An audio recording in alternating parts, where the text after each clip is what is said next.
चलिए, तो आज हमारी जूरिस्प्रूडेंस की फर्स्ट क्लास है। जितने बच्चे पहले से ले रहे हैं कोई बात नहीं, एक बार थोड़ा सा ओवरव्यू लेते हैं, क्योंकि एग्ज़ाम तो तुमने भी नहीं दिए। तो मैं तो ऐसे ही मान के चलूँगा कि तुम लोग भी पहली बारी कर रहे हो, ठीक है। तो from the very scratch level हम लोग स्टार्ट करते हैं। जितने नए बच्चे हैं, पता नहीं मेरे को जानते हैं भी कि नहीं जानते हैं, और सब नए नए हैं, है ना, फर्स्ट टाइम। चलो, तो राधिका,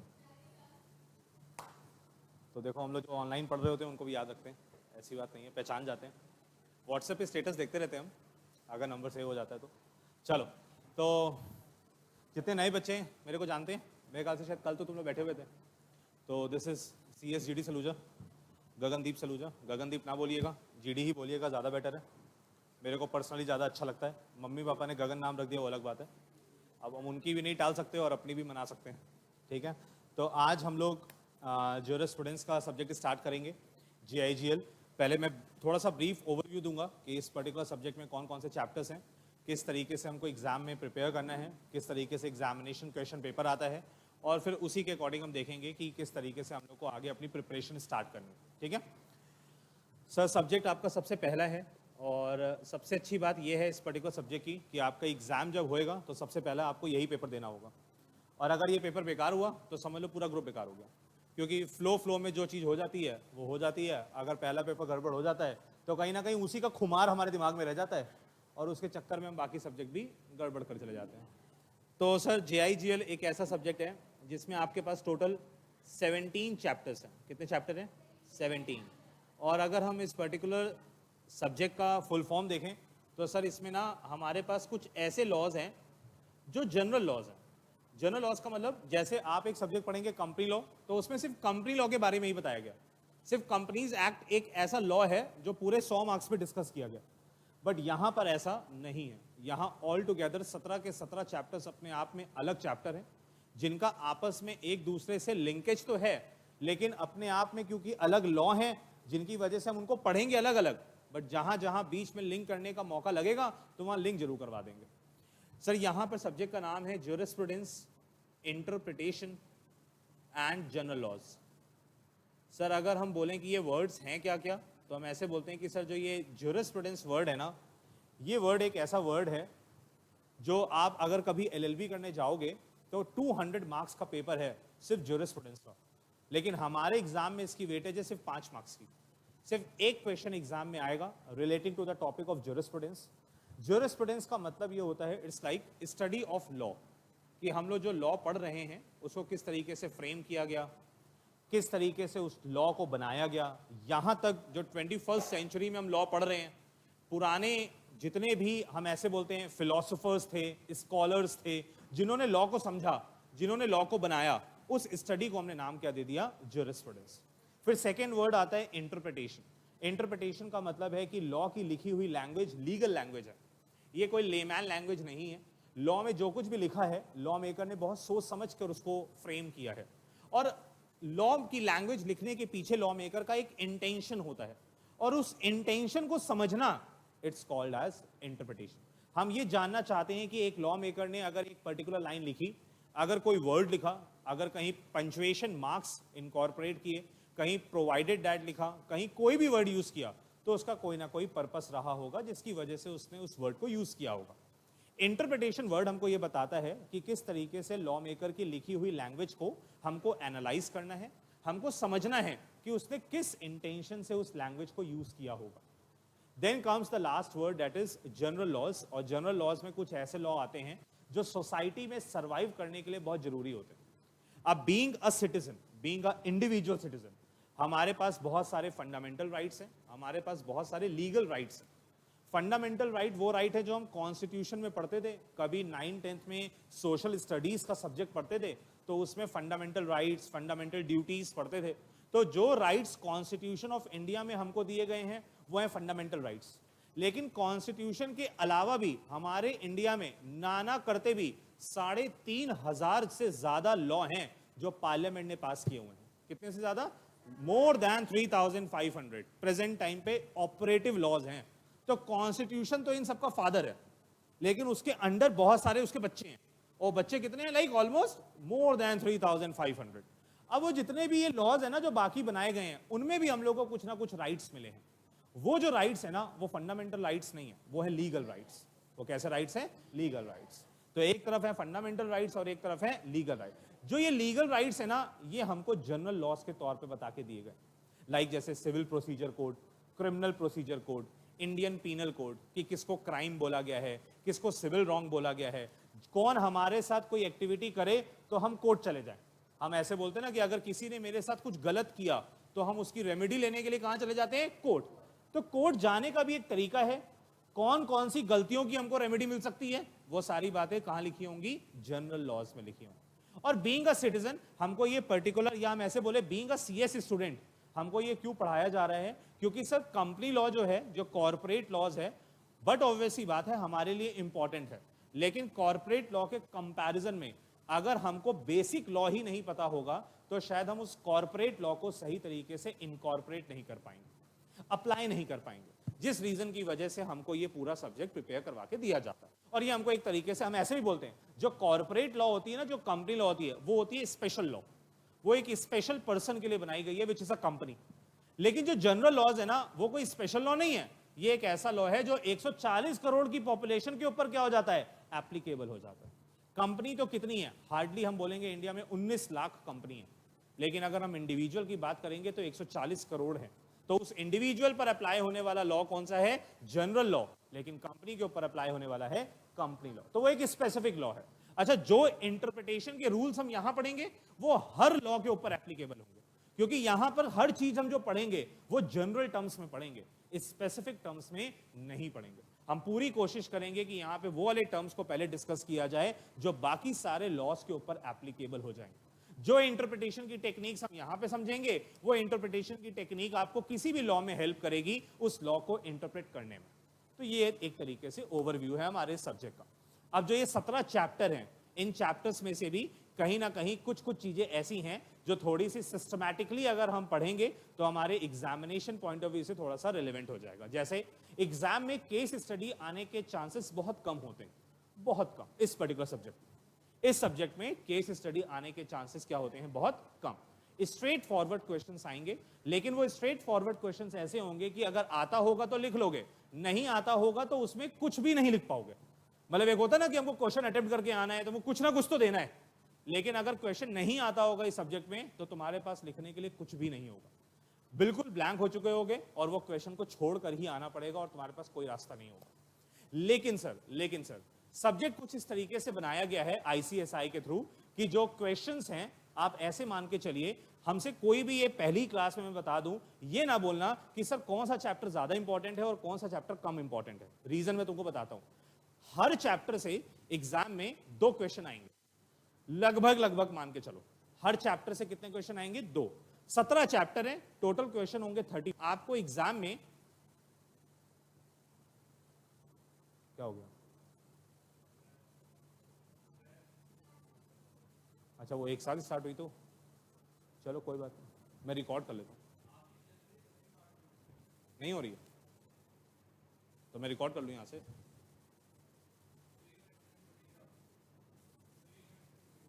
कर दूं? पूछ लो, मेरे को बता देना जैसा भी। मैं यहां से बंद कर रहा हूं। हाँ जी, ध्यान से वापस से। तो हम ऐसे कह रहे हैं कि 17 चैप्टर है हमारे पास, हर चैप्टर से लेट से 2 क्वेश्चन आने वाले हैं एग्जाम में, तो टोटल क्वेश्चन होते हैं 34। अगर हम एग्जामिनेशन पेपर देखें तो आपके पास टोटल 8 क्वेश्चन आएंगे, जिसमें से 6 आपको अटेम्प्ट करने होंगे और हर क्वेश्चन के कुछ सब पार्ट होंगे।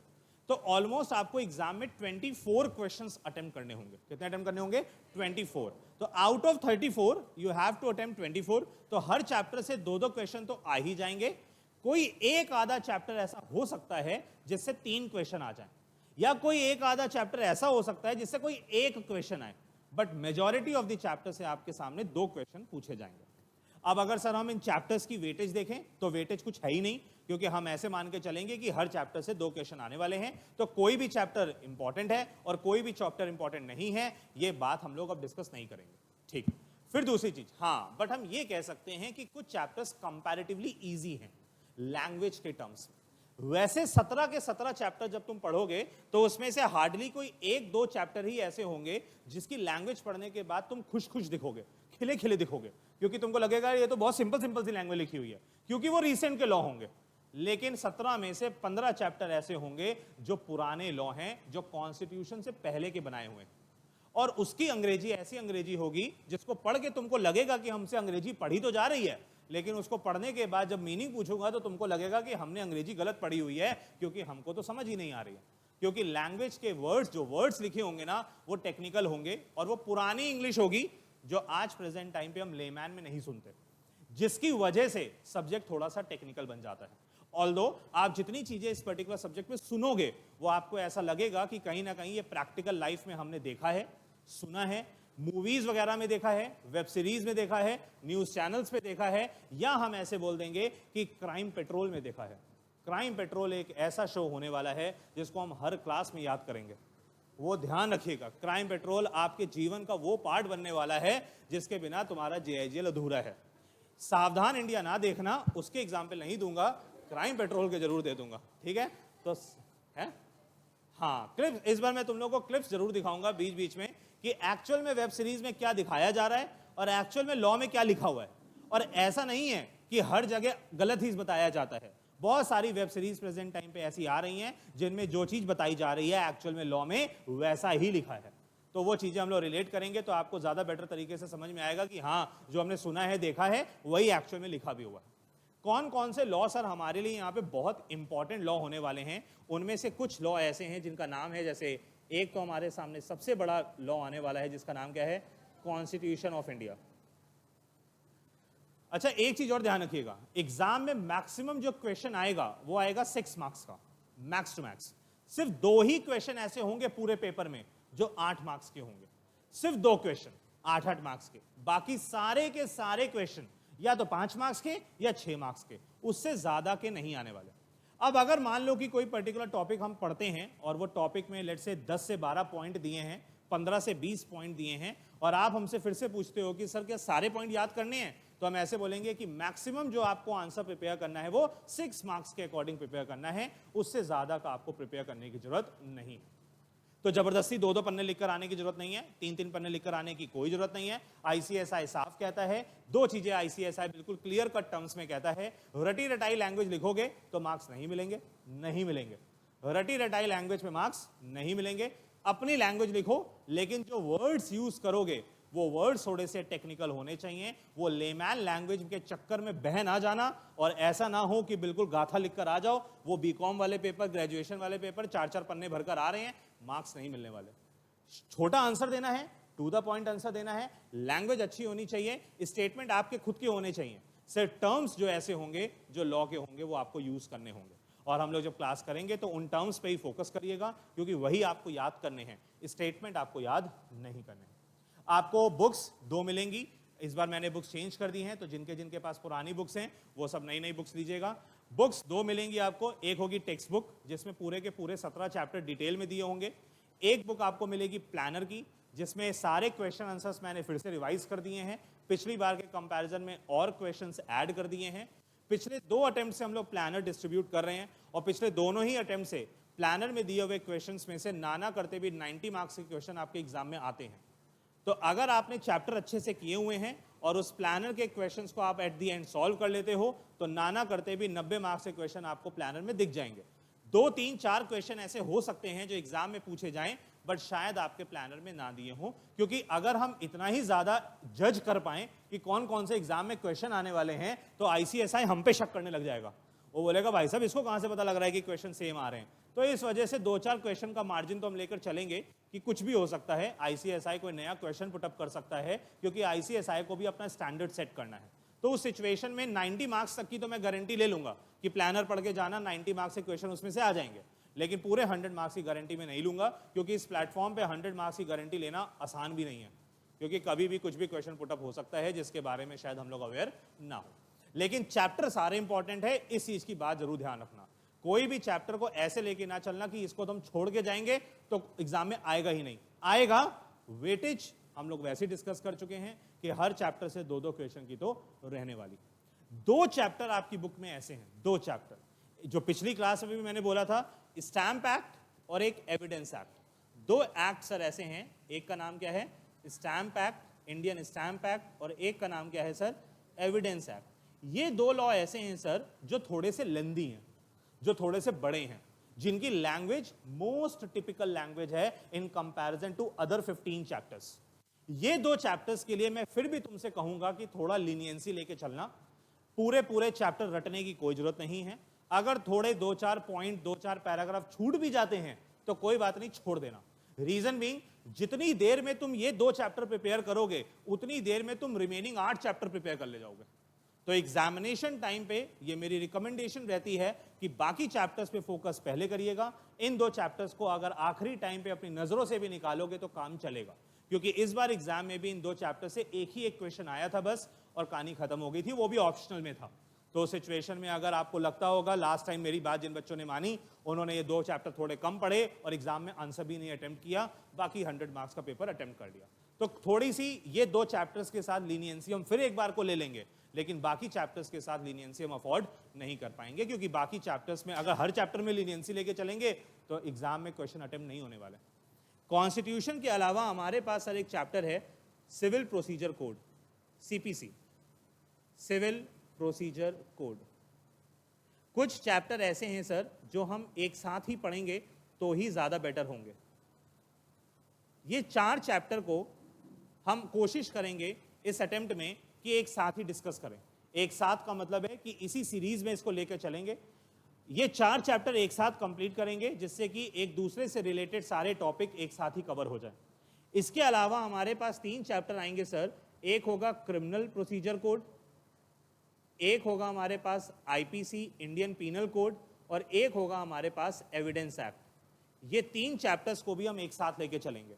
ऑल्दो आप अगर आईसीएसआई का स्टडी मैट उठाएंगे, जो मॉड्यूल आपके पास होगा, उसमें एज सच कोई बाइफर्केशन नहीं है कि कितने मार्क्स का कौन सा पार्ट है। इस पूरे 17 चैप्टर में कोई पार्ट नहीं है, एक ही पूरा सब्जेक्ट है पूरे 100 मार्क्स का। इसको डिवाइड आईसीएसआई ने नहीं किया हुआ है, हम खाली अपने पढ़ने के लिए इसको डिवाइड कर लेंगे, but otherwise examination point of view से हमको डिवीजन करने की कोई रिक्वायरमेंट नहीं होगी।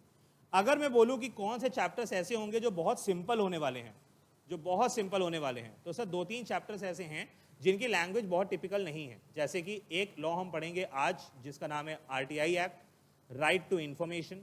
इसकी लैंग्वेज अगर आप पढ़ेंगे तो आपको इतनी टिपिकल नहीं लगेगी। रीजन बीइंग ये 2005 का लॉ है, तो बहुत रीसेंट का लॉ है, 21st सेंचुरी का लॉ बना हुआ है, लैंग्वेज इतनी ज्यादा टिपिकल नहीं है। इसके अलावा हम पढ़ेंगे सर एनसीएलटी के बारे में, जिसमें हम पढ़ेंगे स्पेशल कोर्ट्स के बारे में। अब एनसीएलटी तो सर बनाई ही कब गई है, 2016 में, तो इसकी लैंग्वेज तो वैसे ही आपको टिपिकल नहीं लगने वाली, इसकी लैंग्वेज तो वैसे ही बहुत प्रोसीजरल है, तो ये चैप्टर भी आपका बहुत सिंपल रहने वाला है। एक लॉ आप पढ़ेंगे सर इंफॉर्मेशन टेक्नोलॉजी एक्ट, और ये जो इंफॉर्मेशन टेक्नोलॉजी एक्ट है इसका ईयर भी है सर 2000। तो ये 3 लॉ कुछ ऐसे लॉ हैं सर जो बहुत रीसेंट के लॉ हैं, जिनमें आपको लैंग्वेज पढ़ने में बहुत ज्यादा प्रॉब्लम नहीं होने वाली, बहुत ज्यादा प्रॉब्लम नहीं होगी, बहुत सिंपल से होंगे। हाँ, ऑल्दो थोड़े टेक्निकल होंगे कि कुछ चीजें हम लोग को लिंक करनी पड़ेंगी, कुछ चीजें समझनी पड़ेंगी, लेकिन लैंग्वेज में इतनी ज्यादा प्रॉब्लम नहीं आएगी। ठीक है सर, कोई दिक्कत, कुछ पूछना है अभी? सही है सब कुछ? थोड़ा सा एक्टिव होके बैठना।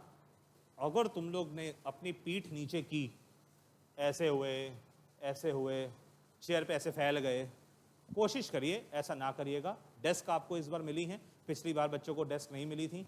ये बेंचेस डेस्क इसलिए दी गई हैं कि आप आराम से खुल के बैठिए, लेकिन इन बेंचेस में एक फायदा और है कि यहाँ पे नींद भी बड़ी खुल के आती है, क्योंकि हमारे पास कुछ होता ही नहीं है, सब कुछ तो हमने अपनी बेंच पे रख दिया है, तो हमारे हाथ पैर खुले हुए हैं, और खुले हाथ पैर और पूरा खुली दावत है सर नींद को। एसी बढ़िया चल रहा है, मध्यम सी हवा आ रही है, ओहो ऐसा लग रहा है खाना हमने अभी भी खाया है सर, कोई दिक्कत वाली बात नहीं है, कभी भी नशे में डूब सकते हैं, है ना। तो अवॉइड, थोड़ा सा उसको अवॉइड करिएगा। कोशिश करिएगा कि हाँ, पानी पीते रहो, चॉकलेट खाते रहो, हाँ तो ठीक लगेगा। बात करते रहना तो भी ठीक लगेगा, सुनते रहना तो भी ठीक लगेगा। अगर तुम किसी दूसरी दुनिया में गए और तुम किसी और के बारे में सोचने लग गए, बस कहानी खत्म। ठीक है, चलो तो आज सर हम कौन सा चैप्टर स्टार्ट करें? RTI act. चलो आरटीआई एक्ट स्टार्ट करते हैं सर। Right to information.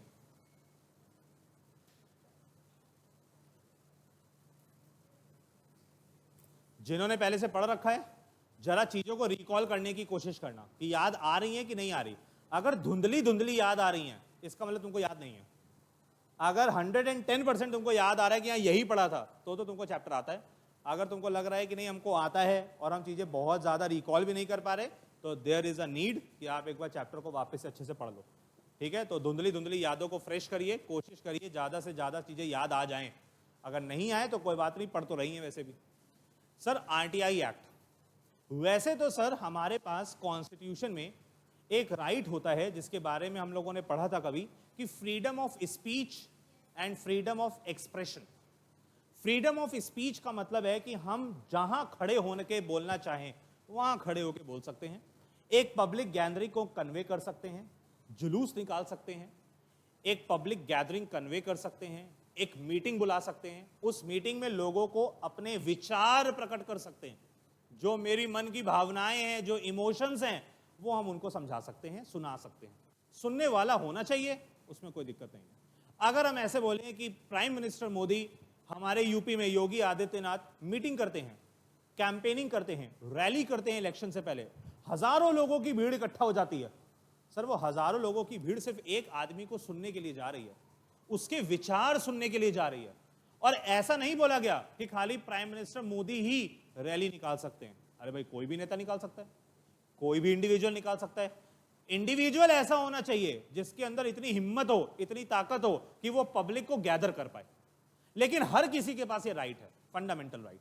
लेकिन सर जब हम कुछ बोलने जाते हैं ना, तो हम ऐसे बोलते हैं, बहुत सारा ध्यान समझ के सुनना जो मैं बोलने जा रहा हूं। हम ऐसे बोलते हैं कि जैसे अगर मैं तुमको ये चैप्टर पढ़ा रहा हूं, तो बट ऑब्वियस सी बात है कि मैंने भी पहले पढ़ा होगा। मतलब ऐसा तो होगा नहीं कि मैंने पढ़ा नहीं होगा, तुम्हारे साथ मैं भी पढ़ते पढ़ते तुमको समझा दूंगा। सर अगर हमने पढ़ा हुआ है कोई चीज को, अगर हमने 20% चैप्टर पढ़ा है डिटेल में, तो उसमें से मैं तुमको कुछ 5 से 10% नॉलेज ही दूंगा। रीजन बीइंग, जितना तुम्हारे सिलेबस में उतना कंटेंट तुम्हारे साथ शेयर किया जाएगा, जितना तुम्हारे सिलेबस का पार्ट नहीं है वो तो इररिलेवेंट है। हाँ, उसमें से कुछ कुछ इंपॉर्टेंट चीजें जो लगती होंगी सच में तुम्हारा जानना जरूरी है, उसको बता दिया जाएगा। लेकिन अगर मैंने पूरी नॉलेज तुमको कन्वे कर दी, तो जो मेरे दिमाग का लेवल है और आपके ब्रेन का लेवल है, दोनों मैच कर जाएंगे। क्योंकि जितनी चीजें मेरे को बता दी, उतनी मैंने आपको भी बता दी। अब जब तुम हमसे क्वेश्चन पूछोगे ना, तो मैं जवाब नहीं दे पाऊंगा, क्योंकि जो क्वेरी मेरी होगी वही क्वेरी तुम्हारी भी होगी, क्योंकि दोनों का नॉलेज लेवल क्या है, सेम है। तो हम पूरी कोशिश करते हैं सारे टीचर्स कि अगर हमको 10 पेज पढ़ाने हैं, तो उस 10 पेज के बदले में हम 100 पेज पढ़कर आए, और उस 100 पेज को पढ़ने के बाद 10 पेज पढ़ाएं, तो हम तुम्हारे क्वेश्चंस की क्वेरी का आंसर दे पाएंगे। इसका मतलब सर कुछ बोलने से पहले हमको खुद भी पता होना चाहिए उस पर्टिकुलर सब्जेक्ट मैटर के बारे में।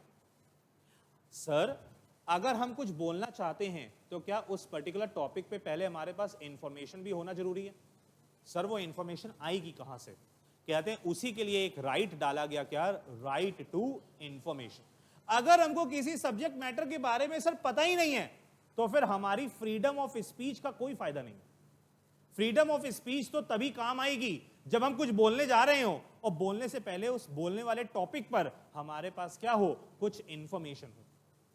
आरटीआई एक्ट कहते हैं it is like a sword, एक तलवार है जिसके बेसिस पे हम गवर्नमेंट के द्वारा की जा रही एक्टिविटीज पर नजर बना के रखते हैं। हम ऐसे कहते हैं राइट टू इंफॉर्मेशन एक ऐसा लॉ है जो हमको यह बताता है कि सरकार जितने भी स्टेप ले रही है, सरकार जितने भी पैसे खर्च कर रही है, सरकार जो भी काम कर रही है, पब्लिक का हक है कि वो जाने कि हमारा पैसा जो टैक्स के तौर पे सरकार ने रिसीव किया है, उस पैसे का यूटिलाइजेशन कहां पे हो रहा है, वो पैसा कहां खर्च हो रहा है। पहले सरकार ये सब नहीं बताती थी। 2005 से पहले 2003 में एक लॉ बनाया गया था फ्रीडम ऑफ इंफॉर्मेशन का, लेकिन उस 2003 से भी पहले इस सब्जेक्ट मैटर पे कोई लॉ नहीं था। तो 2003 से पहले जब हम किसी भी पब्लिक ऑफिसर से, गवर्नमेंट ऑफिसर से पूछते थे कि बताइए आपके डिपार्टमेंट में कितना पैसा खर्च हुआ, जितने भी ये नेता, लीडर्स, पॉलिटिशियंस फॉरेन ट्रिप पे जाते हैं इंडिया को रिप्रेजेंट करने के लिए, इस पे कितना पैसा खर्च होता है, तो कोई जवाब नहीं देता था, क्योंकि कोई जवाबदेही थी ही नहीं। वो हम उनसे क्वेश्चन पूछते थे तो वो कहते थे बताओ तुम्हारे पास पावर कहां से आई क्वेश्चन पूछने की, तो वो हमको उसका जवाब नहीं देते थे। जिसकी वजह से होता क्या था, गवर्नमेंट डिपार्टमेंट में बड़े लंबे लंबे घोटाले चलते थे, क्योंकि कोई पूछता ही नहीं था कि उस गवर्नमेंट डिपार्टमेंट में चल क्या रहा है। लेकिन फिर 2005 में आरटीआई एक्ट आया और इसने हर सिटीजन को पावर दे दी, एक राइट दे दिया कि अगर सिटीजन तुम किसी गवर्नमेंट अथॉरिटी से उसकी वर्किंग के बारे में कुछ भी पूछना चाहो तो तुम उसको एक एप्लीकेशन लगाओ और उससे वो इंफॉर्मेशन मांग लो। और आज प्रेजेंट टाइम पे आरटीआई एक्ट आने की वजह से वो सरकारी दफ्तर को, वो गवर्नमेंट डिपार्टमेंट को हमारी इस आरटीआई एप्लीकेशन का जवाब देना पड़ेगा। अगर उसने जवाब नहीं दिया तो legal actions will be taken against him. आपने पता नहीं जब मोदी प्राइम मिनिस्टर बने थे तब तुम लोग शायद छोटे छोटे रहे होगे, 2014 में, आज से 7-8 साल पहले। तो सर वहां पे ना उस टाइम पे जब मोदी प्राइम मिनिस्टर बने थे तो मोदी जब पहली बार फॉरेन विजिट पे गए थे तो उन्होंने एक सूट पहना था। क्या पहना था सर? सूट, ब्लैक कलर का सूट था और उसमें ना जैसे चेक की लाइनें होती है ना, वैसे लाइन में लिखा हुआ था नरेंद्र मोदी नरेंद्र मोदी नरेंद्र मोदी। तो कहते हैं एक पर्टिकुलर पर्सन ने आरटीआई एप्लीकेशन लगाई कि सर ये जो प्राइम मिनिस्टर मोदी ने सूट पहना है ना, ये कितने रुपए का है? तो आरटीआई एप्लीकेशन का जवाब आया कि 5 लाख रुपए का है। कितने रुपए का है? पहले हम एज सच गवर्नमेंट से पूछ नहीं सकते थे कि ये सारा पैसा कितना कहां कहां खर्च हो रहा है। सर जो ये 5 लाख का सूट आया, ये 5 लाख का सूट प्राइम मिनिस्टर मोदी ने अपनी जेब से पैसा खर्च किया? नहीं सर, ये पैसा पब्लिक का खर्च हुआ है। प्राइम मिनिस्टर मोदी के लिए जेड लेवल सिक्योरिटी दी जाती है। कौन सी level? Z level. Z level का मतलब एक तरीके से ऐसे कि प्राइम मिनिस्टर मोदी अगर बीच में है तो जो उनके सिक्योरिटी गार्ड्स हैं वो जेड की शेप में उनके साथ खड़े रहेंगे उनको प्रोटेक्ट करने के लिए। अब सर जो ये जेड लेवल सिक्योरिटी है, नाना करते भी इसमें 50-60 लोग होते हैं जो एक इंडिविजुअल को प्रोटेक्ट कर रहे हैं। प्राइम मिनिस्टर मोदी जब निकलते हैं तो नाना करते भी 60-70 गाड़ियां उनके आगे पीछे होती हैं। तो सर ये 60-70 गाड़ियां क्या पानी पे चल रही हैं? चल तो पेट्रोल पे ही रही हैं। और ये 60-70 गाड़ियां क्या हमारी हैं या सरकार की हैं? हैं तो सरकार की। तो इसका मतलब ये सारा पैसा सरकारी पैसा है और सरकार के पास खुद का कोई पैसा नहीं है। सरकार के पास जितना भी पैसा आता है वो सब हमारे लोगों के थ्रू ही आता है। हम ही टैक्स के थ्रू उनको देते हैं और उसी के वो मजे लेते हैं। इसीलिए तो हर कोई चाहता है कि वो सत्ता में आ जाए। सत्ता में आने का मतलब पॉलिटिशियन बन जाए। पॉलिटिशियन बनेगा तभी तो सरकारी पैसा उसके हाथों में आएगा और तभी तो वो उस पैसे के मजे ले पाएगा। तो ऐसी सिचुएशन में सर फिर ये सारी चीजें कि किस पे कितना पैसा खर्च हो रहा है, कहां से पैसा आ रहा है, कौन कौन सी स्कीम में पैसा जा रहा है, ये जानने का हमारा हक है क्योंकि हमारा ही पैसा आप यूटिलाइज कर रहे हो। तो क्या हम जाने ना कि सरकार कौन कौन से स्टेप्स ले रही है? और ये जानने के लिए हम सरकार में क्या लगाते हैं? आरटीआई। क्या वो लगाते हैं? RTI. RTI right to information की एप्लीकेशन लगाते हैं और उनसे जवाब मांगते हैं। अब सर ध्यान से सुनिए, अगर ये आरटीआई एप्लीकेशन लगाने से पहले ऐसे बोल दिया जाए कि आपको 10,000 रुपए की फीस देनी पड़ेगी तो शायद कोई भी आरटीआई की एप्लीकेशन ना लगाए। सर ये आरटीआई की एप्लीकेशन तो वैसे फ्री ऑफ कॉस्ट होनी चाहिए।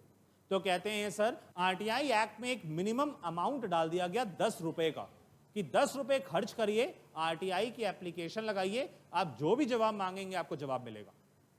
लेकिन अगर आप मान लीजिए कि बिलो पॉवर्टी लाइन है, गरीबी रेखा के नीचे हैं, आपके पास पैसा नहीं है, तो आप अपना बिलो पॉवर्टी लाइन का सर्टिफिकेट यूज करिए, आपको 1 रुपए भी देने की जरूरत नहीं है, फ्री ऑफ कॉस्ट एप्लीकेशन लगाइए। तो इसका मतलब सर ये लॉ एक तरीके से ना गवर्नमेंट के लिए नहीं बनाया गया बल्कि किसके लिए बनाया गया? सिटीजन के लिए, हमारे लोगों के लिए बनाया गया कि तुम अपने राइट का इस्तेमाल करो और सरकार से पूछो कि भैया सरकार तुम हमारा पैसा कहां खर्च कर रहे हो या तुमने जो स्टेप्स लिए हैं वो क्यों लिए, किस पर्पस के लिए लिए। आपने अभी एक सीरीज देखी पंचायत, अभी वाली, अभी सेकंड सीजन, किसने किसने नहीं देखा? तुम लोगों ने नहीं देखा है?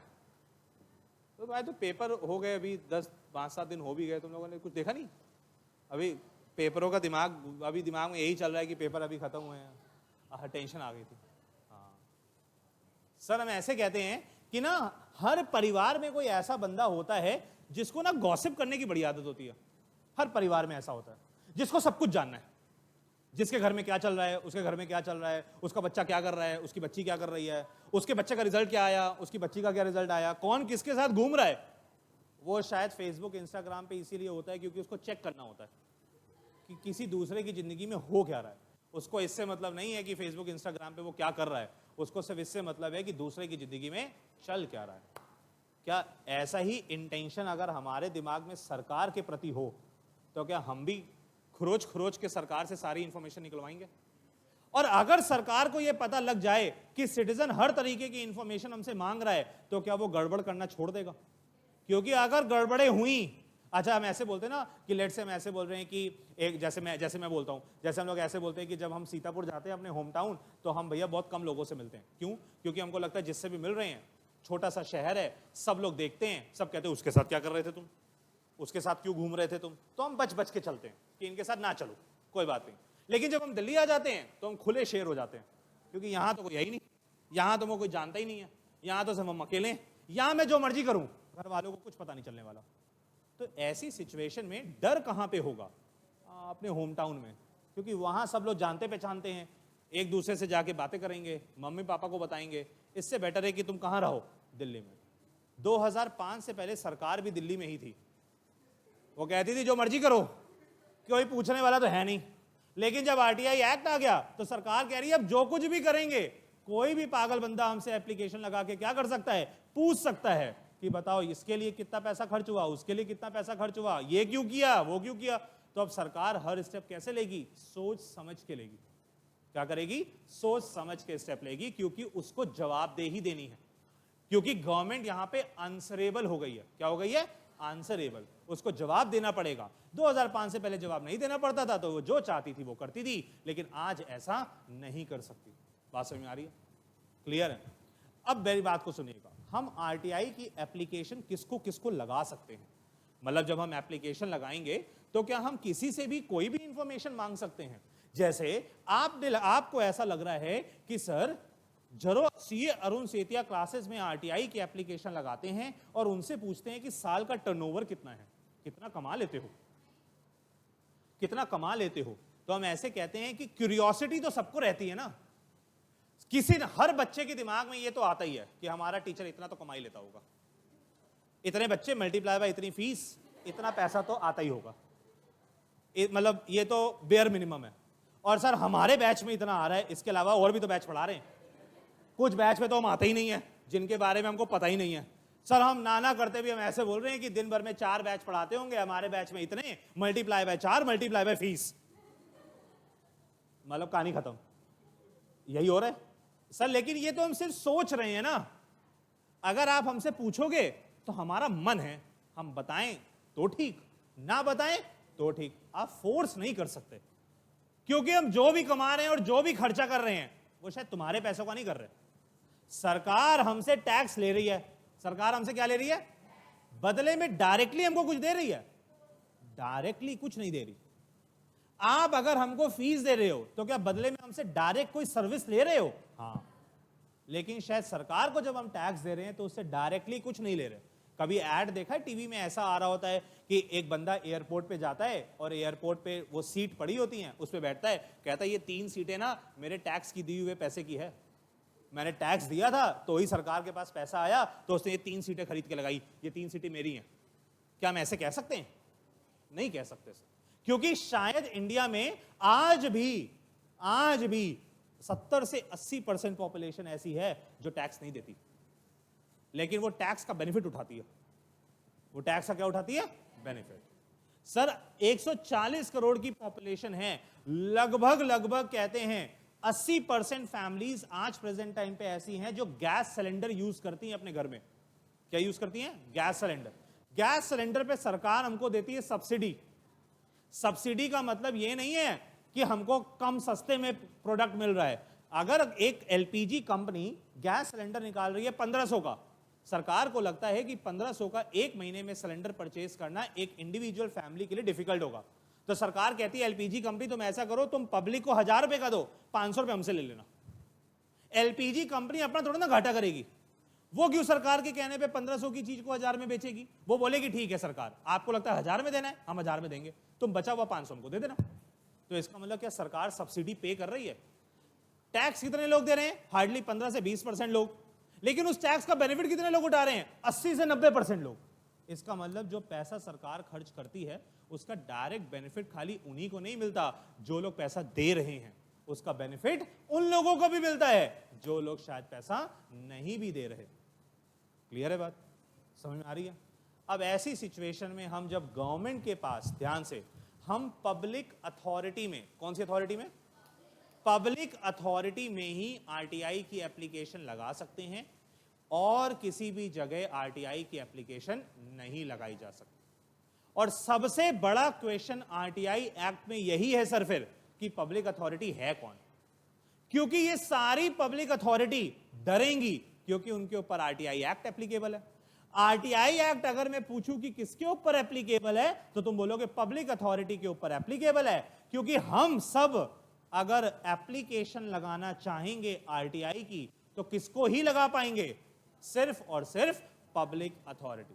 सीए अरुण सेतिया क्लासेस कोई पब्लिक अथॉरिटी नहीं है, जिसकी वजह से आप हमारे ऊपर आरटीआई की एप्लीकेशन नहीं लगा सकते। लेकिन जितने भी कॉलेजेस, जितनी भी सरकार की मिनिस्ट्री, जितनी भी सरकार के डिपार्टमेंट, जितनी भी सरकार की कंपनियां, जितनी भी सरकार की body organization, RBI, SBI, security exchange board of India, LIC, electricity department, जहां जहां सरकार का पैसा लगा हुआ है या जहां जहां सरकार का कंट्रोल है, वो सब पब्लिक अथॉरिटी, वो सब क्या है? Public authority. और जो भी पब्लिक अथॉरिटी है उसके ऊपर एक तलवार लटकी हुई है कि कोई भी इंडिविजुअल उस पर क्या लगा सकता है? आरटीआई की एप्लीकेशन। और आरटीआई की एप्लीकेशन अगर लगी और जवाब नहीं मिला, तो legal action will be taken against that public authority कि आपके पास आरटीआई की एप्लीकेशन आई थी तो जवाब क्यों नहीं दिया? लेकिन सर, हमको यह चीज तो बड़ी अच्छी लगी कि हम सरकार से जो पूछना चाहें पूछ सकते हैं, लेकिन सरकार के पास कुछ ऐसी इंफॉर्मेशन भी होती है जो कॉन्फिडेंशियल रखनी पड़ती है। जो क्या रखनी पड़ती है? जैसे सर, हम लोगों ने मूवी देखी उरी, सर्जिकल स्ट्राइक की। हम लोगों ने न्यूज सुनी कि इंडिया ने पाकिस्तान के ऊपर क्या किया? Surgical strike. सर्जिकल स्ट्राइक की सारी इंफॉर्मेशन आज तक किसी को पता नहीं है। हमने मूवी देखी उरी। अगर आप डिस्कवरी पे एक शो देखेंगे तो डिस्कवरी पे भी 1 घंटे का एक शो आया था जिसमें बताया गया था कि किस तरीके से इंडिया ने पाकिस्तान पे सर्जिकल स्ट्राइक की थी। अगर आप दोनों को कंपेयर करेंगे ना, तो आपको पता लगेगा जो उरी मूवी आई थी उसमें एक अलग थ्योरी थी और जो डिस्कवरी पे शो दिखाया गया था उसमें एक अलग थ्योरी थी, और दोनों में ही प्यूरी रियलिटी नहीं दिखाई गई अभी। क्यों सर? क्योंकि ये इंफॉर्मेशन डिफेंस का मामला है। किसका मामला है? ये इंफॉर्मेशन इंडिया की सिक्योरिटी को थ्रेट पहुंचा सकता है। कहते नाना करते भी 80 कमांडोज ऐसे थे जो सर्जिकल स्ट्राइक करने के लिए पाकिस्तान गए थे। अगर पता लग जाए पाकिस्तान के टेररिस्ट को कि वो 80 कमांडोज कौन थे, तो क्या उनकी लाइफ को थ्रेट हो सकता है? हो सकता है ना। वो तो सिर्फ 80 कमांडोज फील्ड पे थे, उनका सपोर्ट करने के लिए हजारों लोग दिल्ली से बैठ के उनकी मदद कर रहे थे। अगर उनकी सारी इंफॉर्मेशन लीक हो जाए तो क्या उनकी लाइफ को थ्रेट है? अच्छा चलो छोड़ो, जिसने प्लानिंग की होगी, अगर टेररिस्ट ऑर्गेनाइजेशन को उसके बारे में पता लग जाए तो क्या उसकी भी लाइफ को थ्रेट है? अच्छा, एक बार अगर आपकी प्लानिंग सक्सेसफुल हो गई तो क्या अगली बार फिर से सक्सेसफुल होने के चांसेस ज्यादा है? लेकिन अगर हमने ये इंफॉर्मेशन शेयर कर दी तो शायद जिसने प्लानिंग की थी उसी की जान ले ले। तो बहुत सारी ऐसी इंफॉर्मेशन हो सकती है जो सरकार हमको डिस्क्लोज ना भी करे, लेकिन आरटीआई एक्ट आने के बाद तो सारी की सारी पब्लिक अथॉरिटी के ऊपर आरटीआई एक्ट क्या हो गया? एप्लीकेबल हो गया। इसीलिए बनाया गया आरटीआई एक्ट में सेक्शन 24। कौन सा सेक्शन बनाया गया? सेक्शन 24। और ऐसे बोल दिया गया कि अगर कोई ऑर्गेनाइजेशन ऐसा है जिसके पास, अगर कोई ऑर्गेनाइजेशन ऐसा है जिसके पास इंडिया की सिक्योरिटी को लेकर कुछ इंफॉर्मेशंस हैं, तो उन ऑर्गेनाइजेशन के ऊपर आरटीआई एक्ट एप्लीकेबल नहीं होगा। जैसे बॉर्डर सिक्योरिटी फोर्स, बीएसएफ। अगर हम मेट्रो पे जाएं तो मेट्रो पे हमको सीआरपीएफ के पर्सन्स दिखते हैं, ये सेक्शन 24 में आता है। इसी तरीके से आजकल आप देख रहे होंगे ईडी, इन्फोर्समेंट डायरेक्टरेट, देख रहे हैं ना। जैसे आप देखते हैं कभी नोरा फतेही को भेज देते हैं नोटिस, कभी आर्यन खान को भेज देते हैं, कभी आज प्रेजेंट टाइम पे राहुल गांधी को भेजा जा रहा है। तो ये जो इंफॉर्मेशन है ना, ये ईडी के पास है, इन्फोर्समेंट डायरेक्टरेट। इनको भी इस पर्टिकुलर आरटीआई एक्ट से क्या कर दिया गया? बाहर कर दिया गया। अब ध्यान रखना, ये जो बॉर्डर सिक्योरिटी फोर्स, ये सीआईएसएफ, ये सीआरपीएफ, ये इंडो तिब्बतन फोर्स, ये जितनी भी ये सारी ऑर्गेनाइजेशंस है ना, ये सब पब्लिक अथॉरिटी तो हैं, लेकिन क्योंकि इनके पास जो इंफॉर्मेशन है वो बहुत कॉन्फिडेंशियल है, ये ऐसी इंफॉर्मेशन है जो हमारे इंडिया की सिक्योरिटी को थ्रेट पहुंचा सकती है, इस वजह से इनको हमने किस कैटेगरी में डाल दिया? एग्जेम्प्टेड कैटेगरी में। और हमने क्या बोल दिया कि तुम जितने भी ऑर्गेनाइजेशन सेक्शन 24 में आओगे उनके ऊपर तो आरटीआई एक्ट एप्लीकेबल होगा ही नहीं, और आरटीआई एक्ट एप्लीकेबल ना होने की वजह से उनके ऊपर कोई भी आरटीआई की एप्लीकेशन नहीं लगेगी। बात समझ में आ रही है? क्लियर है? देख लो, सोच लो, मतलब एक ओवरव्यू मिल रहा है ना कि एक्चुअल में हम जो चैप्टर पढ़ने जा रहे हैं वो है क्या। फिर हम ऐसे बोलते हैं, सर एक ऑर्गेनाइजेशन है, एक गवर्नमेंट ऑर्गेनाइजेशन है, जैसे हमारा institute ICSI, institute of company secretaries of India, same इसी तरीके से ICAI, institute of chartered accountants of India. कहते हैं आप कभी भी आईसीएसआई या आईसीएआई का जब नाम देखेंगे तो नीचे लिखा होगा statutory body enacted under an act of parliament. कभी भी देखेंगे आप अपने मॉड्यूल में भी देखेंगे ना तो लिखा होगा आईसीएसआई और नीचे लिखा होगा statutory body which is enacted under an act of parliament. कहते हैं एक एक्ट पास हुआ, कंपनी सेक्रेटरीज एक्ट 1980।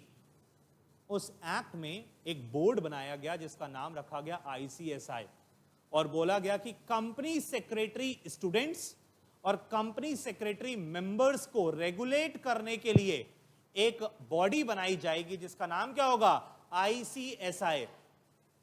इसका मतलब आईसीएसआई को पैदा करने वाला पार्लियामेंट्री लॉ है, उस पार्लियामेंट्री लॉ में ही ऐसा लिखा हुआ है कि आईसीएसआई एक बॉडी बनाई जाएगी। ये जो आईसीएसआई है ना, ये सरकार ने खड़ा किया। किसने खड़ा किया?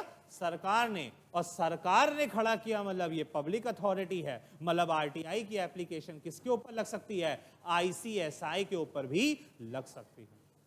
अब होता क्या है, जब हम अपने एग्जामिनेशन पेपर में आंसर शीट्स लिखकर आते हैं तो एग्जाम में जब रिजल्ट आता है तो अगर कोई बच्चा फेल हो जाता है और उसको लग रहा होता है कि उसने पेपर बहुत अच्छे से अटेम्प्ट किया था, मार्क्स आने चाहिए थी 80, आए हैं 20, तो उसको धक्का तो लगेगा। और सबसे बड़ा धक्का तो उसको यह लगेगा कि जब हम 80 मार्क्स की सोच रहे थे तो 20 आए हैं, तो पास होने के लिए क्या 200 मार्क्स की सोचेंगे? 200 मार्क्स तो आने नहीं वाले, तो कॉपी निकलवानी है। सर क्या निकलवानी है? कॉपी। क्या आरटीआई के थ्रू निकलवा सकते हैं? कहते हैं यस। कहते हैं वैसे तो ऑप्शन आईसीएसआई की वेबसाइट पे भी दिया होता है कि आप आईसीएसआई को एक रिक्वेस्ट करिए, आप उनसे सर्टिफाइड कॉपी मांग लीजिए कि जो मेरी आंसर शीट चेक हुई है उस आंसर शीट की हमको कॉपी दे दीजिए। आप वो इंस्टीट्यूट को रिक्वेस्ट भी कर सकते हैं या आरटीआई के थ्रू भी इंस्टीट्यूट को रिक्वेस्ट कर सकते हैं। फर्क इतना है कि आईसीएसआई की वेबसाइट से करोगे तो 250 रुपए लगेंगे, आरटीआई की साइट से करोगे तो सिर्फ 10 रुपए लगेंगे। तो फिर ज्यादा बेटर क्या है? आरटीआई की वेबसाइट, यहीं से कर दो। लेकिन बच्चा पढ़ने के बावजूद ना डरता है, कहते सर आरटीआई की एप्लीकेशन लगेगी कैसे? पढ़ तो लिया लेकिन एप्लीकेशन लगाएंगे कैसे? और सिर्फ इस डर की वजह से कि पता नहीं एप्लीकेशन लगेगी या नहीं लगेगी, वो 250 रुपए से खर्च करके आईसीएसआई से ही मांग लेता है कि हमको मेरी कॉपी दे दो। लेकिन अगर हमारे पास ऑप्शन अवेलेबल है तो जबरदस्ती के पैसे क्यों खर्च करने हैं? तो हम आरटीआई के थ्रू भी कॉपी मंगा सकते हैं। फिर ध्यान से सुनिएगा, सर पहले क्या होता था, बिहार में, यूपी में गांव थे, बैकवर्ड गांव थे, बच्चे अपनी आंसर शीट लिखकर आते थे, न्यूज आती थी कि गाय खा गई।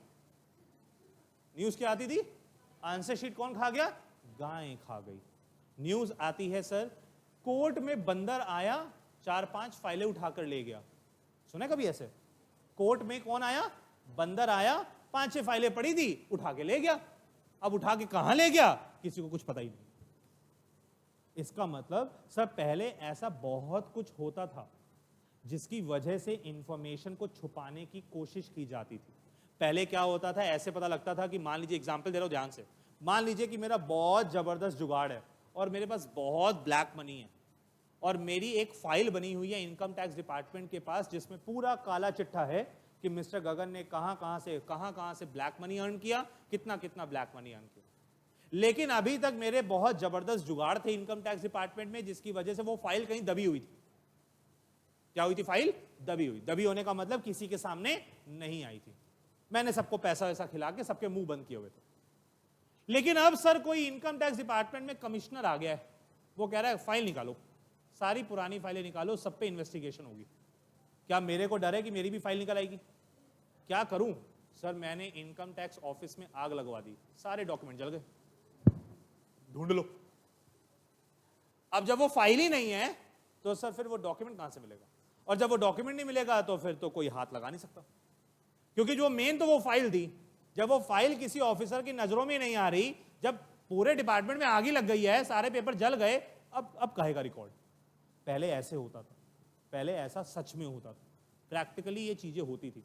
जिनके कॉन्टैक्ट्स होते थे वो ऐसे क्या करते थे, रिकॉर्ड रूम में आग लगवा देते थे, रिकॉर्ड रूम में चोरी करवा देते थे। और चोरी होने में क्या करते थे, एक तो मेरी फाइल चोरी हुई, साथ में 10-12 फाइलें और चोरी कर ली। कौन चोरी करके ले गया पता नहीं, ढूंढ लो।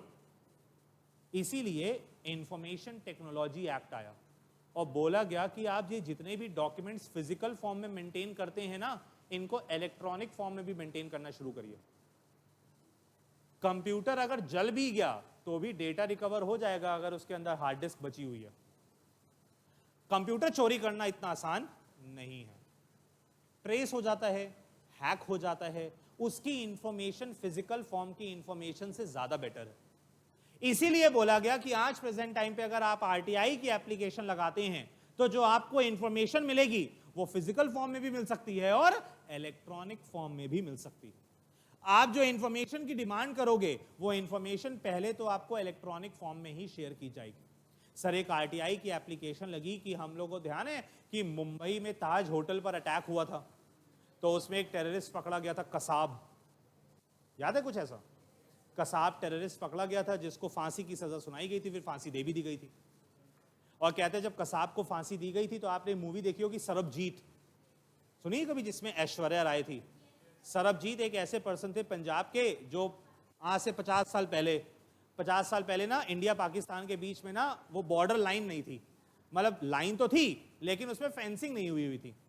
तो लोग पंजाब में ऐसे बहुत सारे लोग होते थे जो खेती करते करते चलते चलते इंडिया से पाकिस्तान पहुंच जाते थे, उनको पता भी नहीं चलता था कि वो इंडिया से कहां गए, पाकिस्तान। सरबजीत भी एक ऐसे ही बंदे थे जो अपने गांव में थे और उनको लगा हमारा ही खेत है, वो चले गए और बाद में पता लगा उन्होंने बॉर्डर क्रॉस कर लिया और पाकिस्तान की मिलिट्री ने उनको पकड़ लिया। और वो दिन और फिर उनकी डेथ का दिन, जब वो अरेस्ट हुए थे तब उनकी 2 बेटियां थी न्यूली बॉर्न, और फिर उनकी वहीं डेथ हो गई पाकिस्तान में, किसी को कुछ पता नहीं चला।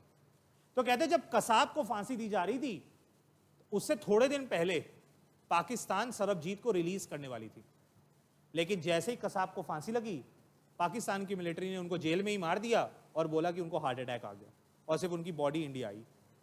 तो इसका मतलब सर ऐसी बहुत सारी इंफॉर्मेशन इंडिया में ऐसी हो सकती हैं जिसकी इंफॉर्मेशन अगर बाहर वाले मुल्क को पता चली तो उसके कंसिक्वेंसेस फेस करने पड़ सकते हैं। जैसे आज प्रेजेंट टाइम पे मैटर चल रहा है नुपुर का, देखा आपने न्यूज में? कहते हैं बीजेपी की एक स्पोक्स पर्सन थी मिसेस नुपुर और उन्होंने प्रॉफिट मोहम्मद को लेके कुछ स्टेटमेंट रिलीज कर दिया। अब वो स्टेटमेंट बीजेपी की स्पोक्स पर्सन ने रिलीज किया, मतलब एक तरीके से सरकार के बिहाफ पे वो स्टेटमेंट रिलीज किया गया, ऐसा माना गया, जिसकी वजह से अरब कंट्रीज जो हैं लाइक दुबई, सऊदी अरब कंट्रीज, ईरान, इराक, जो इस्लामिक कंट्रीज हैं, उन्होंने बोला कि हमारे प्रॉफिट मोहम्मद के लिए आपने स्टेप उठाया ना, ऐसा स्टेटमेंट बोला ना, ये स्टेटमेंट हम कभी भी एक्सेप्ट नहीं करेंगे। और आज प्रेजेंट टाइम पे हालात ये हैं कि जितनी अरब कंट्रीज है ना वो इंडिया के साथ ट्रेड नहीं करना चाहती। क्या नहीं करना चाहती? सिर्फ एक स्टेटमेंट की वजह से। इसका मतलब ऐसी बहुत सारी इंफॉर्मेशन हो सकती हैं जो इंफॉर्मेशन का कॉन्फिडेंशियल रहना बहुत जरूरी है। अगर वो इंफॉर्मेशन बाहर आई तो उसका इंपैक्ट सिर्फ इंडिया पर ही नहीं, शायद इंटरनेशनल मैटर्स पे भी पड़ सकता है। इसीलिए बनाया गया सेक्शन 8। क्या बनाया गया? सेक्शन 8। सेक्शन 24 क्या था? सेक्शन 24 कहता था ऐसी बहुत सारे ऑर्गेनाइजेशंस हैं जिनके ऊपर इंडिया की सिक्योरिटी का जिम्मा है, उनको हम एग्जेम्प्ट करते हैं, उनके ऊपर हम आरटीआई एक्ट एप्लीकेबल नहीं करते। सेक्शन 8 कहता है कि सारी पब्लिक अथॉरिटीज के ऊपर यह आरटीआई एक्ट एप्लीकेबल है, हम मानते हैं, लेकिन सारी पब्लिक अथॉरिटीज के ऊपर आरटीआई एक्ट एप्लीकेबल होने के बावजूद ऐसी कुछ इंफॉर्मेशन है जो आरटीआई एप्लीकेंट अगर आपसे मांगे तो आप उसको ना दीजिएगा। क्योंकि वो इंफॉर्मेशन कॉन्फिडेंशियल इंफॉर्मेशन, कैसी इंफॉर्मेशन है? Confidential information. इसका मतलब जिन जिन पब्लिक अथॉरिटीज के ऊपर आरटीआई एक्ट एप्लीकेबल नहीं है उनको तो सोचना ही नहीं है कुछ, क्योंकि उनके ऊपर तो आरटीआई एप्लीकेशन लगी नहीं सकती। जब आरटीआई एप्लीकेशन ही नहीं लग सकती तो इंफॉर्मेशन तो डिमांड कर ही नहीं पाएंगे। तो सेक्शन 24 में आने वाले ऑर्गेनाइजेशन सबसे अच्छे हैं, लेकिन ऐसे ऑर्गेनाइजेशन जो सेक्शन 24 में नहीं आ रहे उनके ऊपर तो आरटीआई की एप्लीकेशन लग सकती है। लेकिन सेक्शन 8 में ऐसे बोल दिया गया कि जितनी भी पब्लिक अथॉरिटीज के ऊपर आरटीआई एक्ट एप्लीकेबल है उन पब्लिक अथॉरिटीज को भी हम एक चांस देते हैं और हम उनको यह कहते हैं कि भैया जो इंफॉर्मेशन सेक्शन 8 में फॉल कर जाए, अगर ऐसी इंफॉर्मेशन कोई आरटीआई एप्लीकेंट तुमसे मांगे पब्लिक अथॉरिटी, तो पब्लिक अथॉरिटी आप वो इंफॉर्मेशन शेयर ना करिएगा, क्योंकि वो कॉन्फिडेंशियल इंफॉर्मेशन, आप उसको शेयर करेंगे तो कुछ भी गड़बड़ हो सकती है जिसकी वजह से आप उसको शेयर ना करें। अब ध्यान से सुनिएगा, हमने 3 चीजें मेन पढ़ी, एक तो पब्लिक अथॉरिटी, एक सेक्शन 24, एक सेक्शन 8। कोर्ट में जो केसेस होते हैं वो इन 3 पॉइंट पर ही होते हैं। सबसे पहला केस, कुछ डिपार्टमेंट ऐसे हैं जो कहते हैं हम तो पब्लिक अथॉरिटी है ही नहीं, लेकिन आरटीआई एप्लीकेंट कहता है नहीं नहीं तुम पब्लिक अथॉरिटी हो। अब क्वेश्चन यह है कि डिपार्टमेंट या एक ऑर्गेनाइजेशन या एक इंस्टीट्यूशन या एक बॉडी या एक कंपनी, क्या ये पब्लिक अथॉरिटी है या नहीं? क्योंकि अगर वो है तो आरटीआई एक्ट एप्लीकेबल है, हम एप्लीकेशन लगा सकते हैं, और अगर वो पब्लिक अथॉरिटी नहीं है तो फिर उसके ऊपर आरटीआई एक्ट एप्लीकेबल नहीं है, हम उसके ऊपर एप्लीकेशन नहीं लगा सकते। हर डिपार्टमेंट क्या कोशिश करेगा, हर डिपार्टमेंट, हर बॉडी, हर इंस्टीट्यूशन ये कोशिश करेगा कि वो पब्लिक अथॉरिटी की डेफिनेशन से बाहर हो जाए, और हर आरटीआई एप्लीकेंट क्या कोशिश करेगा कि सारे के सारे बॉडी, इंस्टीट्यूशन, डिपार्टमेंट किसमें आ जाए? पब्लिक अथॉरिटी में। बात समझ में आ रही है? तो सबसे बड़ा कोर्ट के सामने क्वेश्चन यही रेज होता है कि एक पर्टिकुलर ऑर्गेनाइजेशन पब्लिक अथॉरिटी है या नहीं है, पहला क्वेश्चन।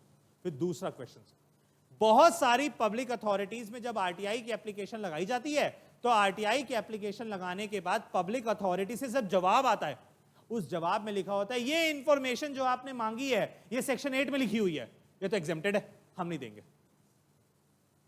हर पब्लिक अथॉरिटी कहती है अब चलो कोई बात नहीं, आरटीआई एक्ट तुम्हारे ऊपर एप्लीकेबल है, हम मानते हैं, तुमने लगाई आरटीआई की एप्लीकेशन, पब्लिक अथॉरिटी ने एक्सेप्ट कर ली, जवाब देना है। जवाब में उन्होंने क्या लिख के भेज दिया? आपके द्वारा मांगी गई इंफॉर्मेशन किसमें फॉल करती है? सेक्शन 8 में। सेक्शन 8 में फॉल करने वाली इंफॉर्मेशन एग्जेम्प्टेड है, हम आपको डिस्क्लोज नहीं कर सकते। फिर क्वेश्चन अराइज होता है, आरटीआई एप्लीकेंट क्या कहता है? नहीं सर, हमने जो इंफॉर्मेशन मांगी है वो एग्जेम्प्टेड कैटेगरी में नहीं आती। पब्लिक अथॉरिटी क्या बोलेगी? नहीं नहीं नहीं, जो इंफॉर्मेशन आपने मांगी है वो एग्जेम्प्टेड कैटेगरी में आती है। डिस्प्यूट, एक कह रहा है सेक्शन 8 में फॉल कर रही है, एक कह रहा है सेक्शन 8 में फॉल नहीं कर रही। तो ऐसी सिचुएशन में फिर डिस्प्यूट अराइज हुआ, फिर कहां जाओगे? कोर्ट। कोर्ट डिसाइड करे कि सर ये इंफॉर्मेशन सेक्शन 8 में आनी चाहिए या नहीं आनी चाहिए। 2 पॉइंट हो गए। तीसरा पॉइंट आया सेक्शन 24 कि ऐसे कौन कौन से ऑर्गेनाइजेशन है जिनके ऊपर इंडिया की सिक्योरिटी का जिम्मा है। उसके लिए सरकार ने एक बहुत सिंपल सा वे आउट निकाला। सरकार ने आरटीआई एक्ट के बाद एक शेड्यूल इनकॉर्पोरेट कर दिया। क्या इनकॉर्पोरेट कर दिया? शेड्यूल। आरटीआई एक्ट जब खत्म हो जाएगा तो उसके एंड में एक शेड्यूल दिया होगा। उस शेड्यूल में लिखा हुआ है कि इस शेड्यूल में सेंट्रल गवर्नमेंट जिन जिन ऑर्गेनाइजेशन का नाम लिखेगी वो सेक्शन 24 में एग्जेम्प्टेड है, जिनका नाम नहीं लिखा उनके ऊपर पब्लिक अथॉरिटी होने की वजह से आरटीआई एक्ट एप्लीकेबल है। इसका मतलब सेक्शन 24 तो बहुत जनरल सा था, जो कहता था जिन भी ऑर्गेनाइजेशन के ऊपर इंडिया की सिक्योरिटी का, इंटेलिजेंस का जिम्मा है उनको हम एग्जेम्प्ट करते हैं आरटीआई एक्ट से। लेकिन सर ये वर्ड लिखना बड़ा आसान है कि जिनके ऊपर सिक्योरिटी की जिम्मेवारी है, जिनके ऊपर इंटेलिजेंस की जिम्मेवारी है। ऐसे कौन कौन से ऑर्गेनाइजेशंस है जिनके ऊपर ये जिम्मेवारी है? उनका नाम कहां लिखा होगा? शेड्यूल में। अगर कोई ऑर्गेनाइजेशन जो कहता है कि हम तो इंटेलिजेंस का काम करते हैं, लाइक हमने मूवीज वगैरह में देखा रॉ, सुना ना कभी रॉ? अब रॉ कहती है हम तो इंटेलिजेंस का काम करते हैं, सेंट्रल गवर्नमेंट कहती है रुक जाओ, शेड्यूल में चेक करो, अगर तुम्हारा नाम लिखा हुआ है तो हम मान लेंगे कि तुम इंटेलिजेंस का काम करते हो, तुम्हारे ऊपर आरटीआई एक्ट एप्लीकेबल नहीं। लेकिन अगर कोई पर्टिकुलर इंस्टीट्यूशन कहता है हम भी इंटेलिजेंस का काम करते हैं, लेकिन उनका नाम शेड्यूल में नहीं लिखा, तो उनके ऊपर आरटीआई एक्ट एप्लीकेबल हो जाएगा। आ रही बात समझ? बोलो, क्लियर है? कुछ पूछना है? हाँ,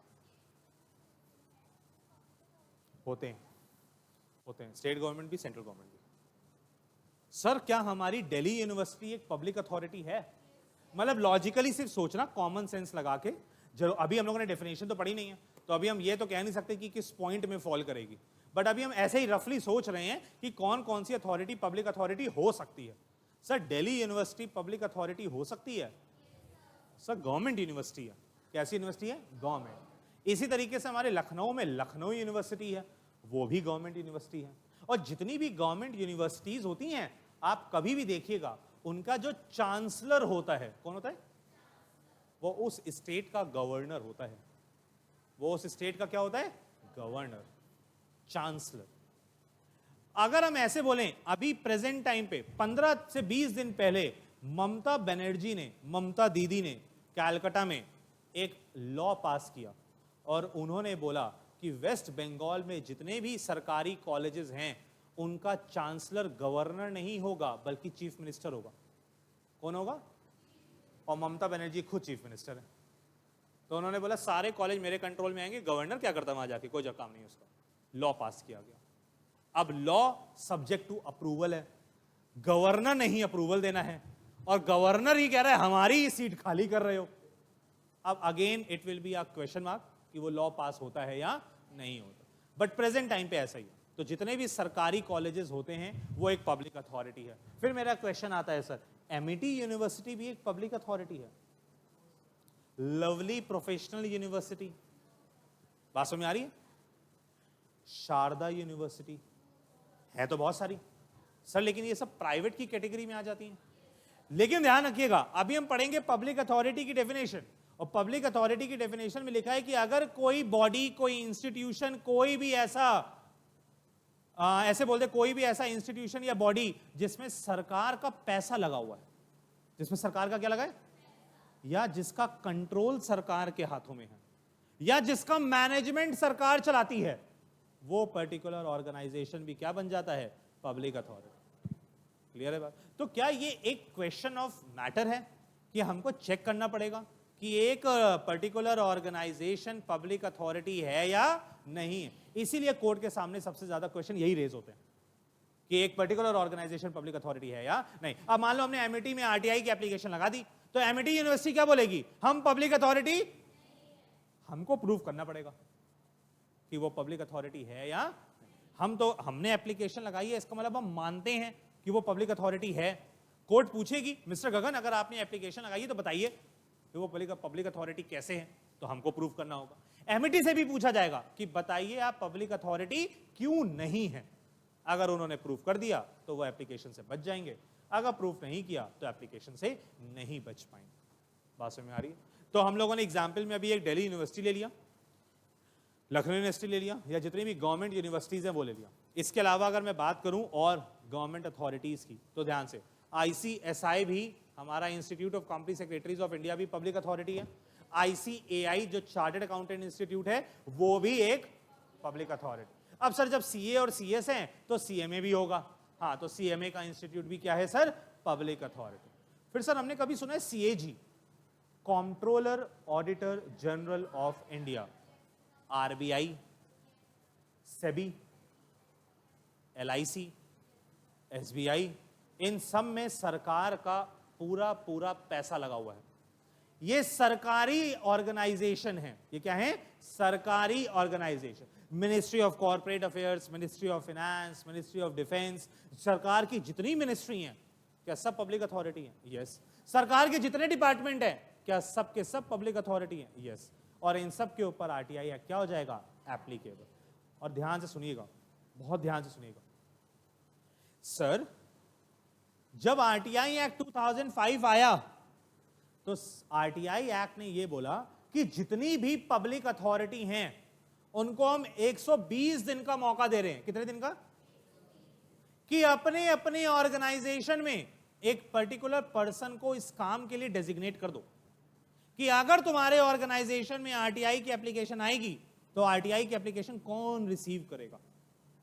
क्योंकि मान लो एक गवर्नमेंट कंपनी है लाइक इंडियन ऑयल कॉर्पोरेशन, ये गवर्नमेंट कंपनी है। अब सर ये इंडियन ऑयल कॉर्पोरेशन में डायरेक्टर हैं, मैनेजिंग डायरेक्टर हैं, सीईओ है, सीएफओ है, कंपनी सेक्रेटरी है। अब अगर हमको इंडियन ऑयल कॉर्पोरेशन में आरटीआई की एप्लीकेशन लगानी है तो सीईओ कहेगा नहीं नहीं ये मेरा काम नहीं है, सीएफओ को दे दो। सीएफओ कहेगा नहीं नहीं ये मेरा काम नहीं है, सीएस को दे दो। सीएस कह रहा नहीं नहीं ये मेरा काम नहीं है, एमडी को दे दो। तो ऐसे तो बहुत ज्यादा क्योस क्रिएट हो जाएगा, समझ ही नहीं आ रहा किसके पास एप्लीकेशन जाए।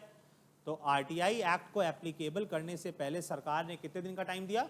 120 दिन का टाइम दिया कि जितनी भी पब्लिक अथॉरिटी हैं तुम सब अपने अपने ऑर्गेनाइजेशन में एक पर्टिकुलर पर्सन को क्या कर दो? डेजिग्नेट कर दो कि अगर तुम्हारे ऑर्गेनाइजेशन में आरटीआई की एप्लीकेशन आएगी तो तुम्ही को उस पर्टिकुलर एप्लीकेशन का जवाब देना पड़ेगा।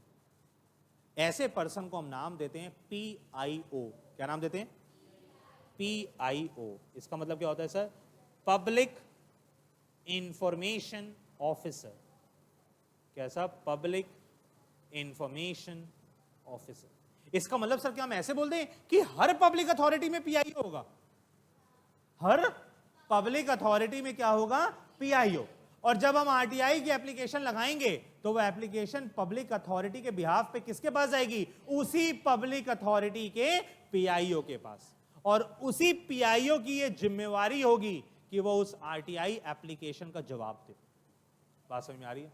सर ये क्या अलग से कोई पर्सन होगा जिसको हम पीआईओ की डेजिग्नेशन देंगे और उसका काम सिर्फ यही होगा?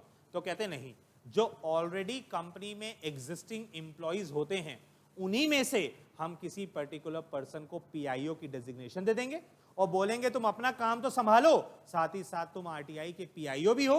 अगर आरटीआई की एप्लीकेशन आएगी तो उसका जवाब भी तुम्ही को देना। क्लियर है बात? तो हम ऐसे नहीं बोल रहे कि जैसे ही पब्लिक अथॉरिटी डिक्लेयर हुई तुरंत एक नए पर्सन की रिक्रूटमेंट की गई कि भैया एक नए पर्सन को नौकरी पर रखना है और उसकी डेजिग्नेशन क्या होगी? पीआईओ। ऐसा नहीं है। मेजॉरिटी ऑफ द टाइम सरकारी दफ्तरों में जितनी सरकारी कंपनियां होती हैं उनमें कंपनी सेक्रेटरी को पीआईओ बना दिया जाता है। क्यों? क्योंकि जो कंपनी का कंपनी सेक्रेटरी होता है ही और she used to aware about all the activities which are going on in the company. जो भी कंपनी का कंपनी सेक्रेटरी होता है उससे इतनी उम्मीद रखी जाती है कि इसको तो कंपनी की सारी वर्किंग के बारे में पता ही होगा। तो इससे बढ़िया पर्सन कोई हो ही नहीं सकता। आरटीआई की एप्लीकेशन लगवानी है तो फिर इसी को दो, यही जवाब देगा। बात समझ में आ रही? लेकिन क्या जरूरी है कि सिर्फ कंपनी सेक्रेटरी ही पीआईओ हो? ऐसा कोई जरूरी नहीं। आपके ऑर्गेनाइजेशन का कोई भी इंप्लॉई आपका क्या बन सकता है? पीआईओ बन सकता है। क्लियर है बात? देख लो, कुछ पूछना है तो बताओ। ठंड लग रही है? सही है सब? पक्की बात? जो जो नए नए बच्चे हैं जरा एक बार इंट्रोड्यूस कर दो फटाफट से, नाम बता दो। वैसे तो मैं भूल जाऊंगा। जहांगीरपुरी से, करण से नहीं, सिमरन, लक्ष्य, हार्दिक, लक्ष्य, बाकी सब तो पुराने।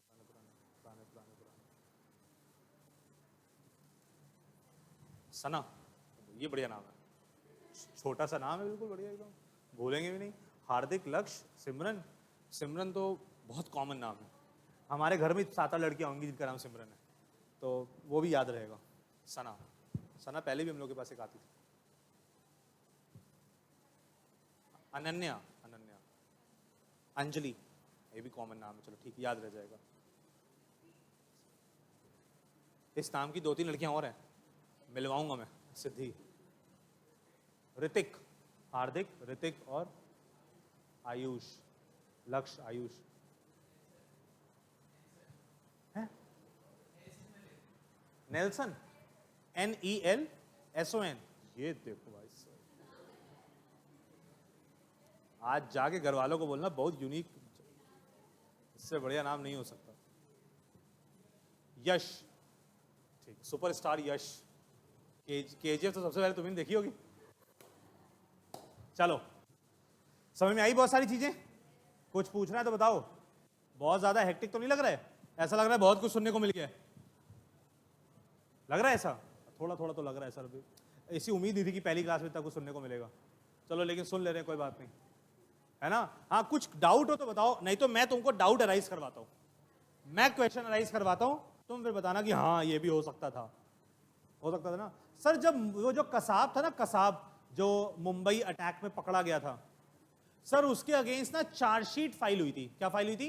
चार्जशीट। और उसमें लिखा हुआ था कि इसने कौन कौन से आरोप लगाए गए हैं इसके अगेंस्ट, इसने कौन कौन से इलीगल एक्टिविटीज की हैं जिसकी वजह से इसको कोर्ट में प्रेजेंट किया जा रहा है। सर क्या हम क्या आरटीआई लगा के वो चार्जशीट की कॉपी मंगा सकते हैं? मंगा सकते हैं सर, लेकिन वो चार्जशीट की कॉपी ना अराउंड 4000 पन्नों की थी। कितने पन्नों की?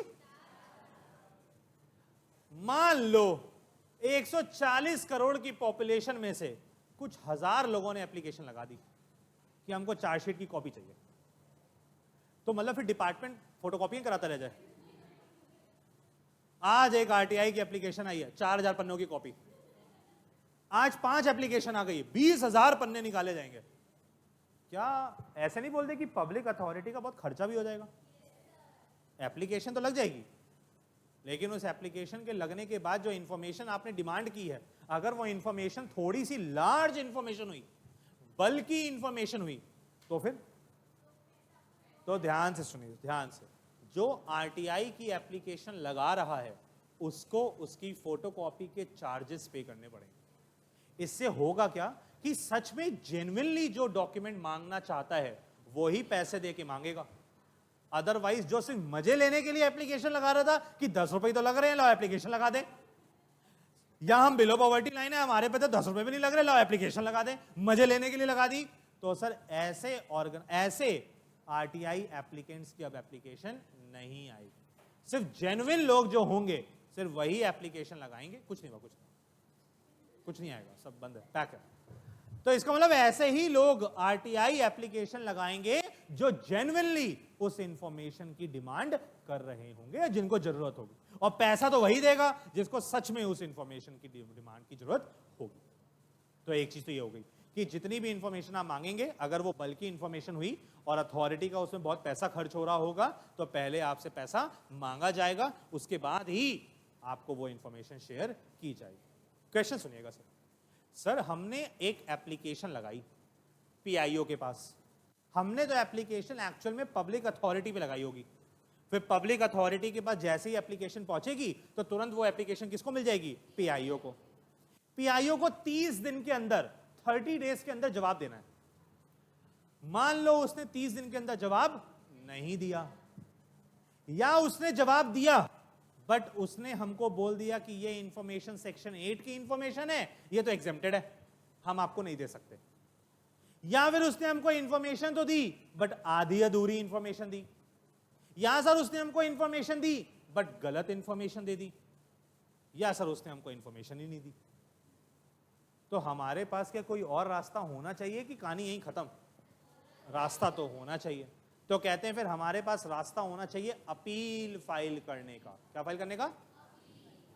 कहते हैं ऐसे बोला गया, ध्यान से सुनिएगा, मान लीजिए कि आपने आरटीआई की एप्लीकेशन लगाई और पब्लिक अथॉरिटी कहती है कि नहीं, ये इंफॉर्मेशन हम आपके साथ शेयर नहीं कर सकते क्योंकि ये सेक्शन 8 में फॉल करती है, या किसी और रीजन की वजह से पीआईओ कहता है कि हम आपको ये इंफॉर्मेशन शेयर नहीं कर सकते, तो जो हम एप्लीकेशन लगाएंगे ना, उसका जवाब तो जरूर आएगा, उसका जवाब तो जरूर आएगा, भले ही उसके जवाब में फिर यही क्यों ना लिखा हो कि वो इंफॉर्मेशन सेक्शन 8 में एग्जेम्प्टेड है, इसलिए हम आपके साथ शेयर नहीं कर सकते।